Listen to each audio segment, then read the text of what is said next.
Hi, everyone. Welcome to another episode of CRO Wisdom. I'm delighted today to have an industry leader and friend, James Gellert, the chairman and CEO of Rapid Ratings, with me today. Welcome, James. Thanks, Atul. It's great to be with you. So, James, first, let's start with how did you end up in risk management? Where did your journey begin that you are in risk management at this time? I like to pretend like there's a straight line, but it's been pretty circuitous. I actually came out of school and went right into banking, and my Asian studies major, no MBA, Japanese minor at the time seemed like a logical thing to bring into banking. And I had a wonderful career there. Really enjoyed what I did. I basically brought corporations, foreign sovereign entities and banks into the US market to raise capital. And a big part of that was helping them navigate the rating agencies, understanding how to position themselves, presenting their strengths and weaknesses appropriately to the marketplace, structuring deals, and then raising capital for them. And I did that for 10 years, loved it, but then decided the siren song of technology was too great, and I left to get into the tech world. And then over a period of close to 10 years, I focused on information services and digital products in technology, ultimately starting a small investment banking firm that was helping companies like the ones that I had run to raise capital and do M&A and things like that. And that's when my business partner, Doug Cameron, and I found Rapid Ratings.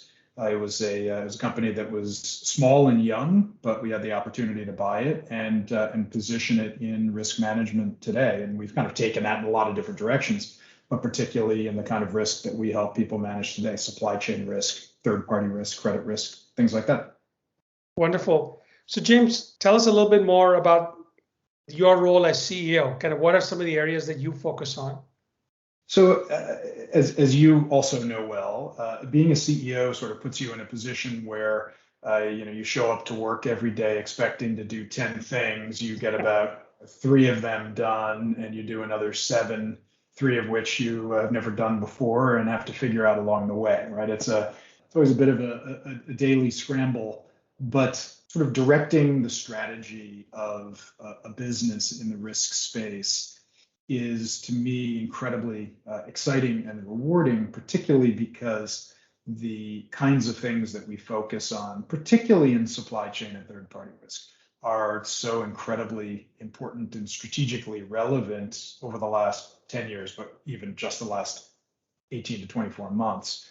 And setting vision, guiding strategy, trying not to mess up what my senior management team is doing, and knowing that they're doing a good job and helping them get there. Those are all the things that I have to think about. James, I know many of your team members. Kudos to you for putting together such an amazing team. I appreciate that. We have a wonderful team, as do you too. It's one of the reasons we really enjoy working with you.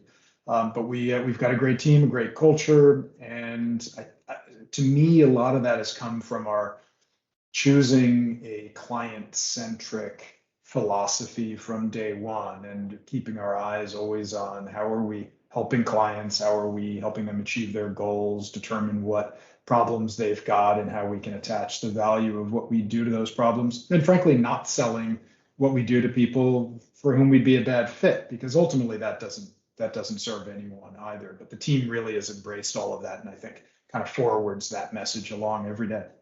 Yeah. So, James, let's turn attention to kind of the environment today.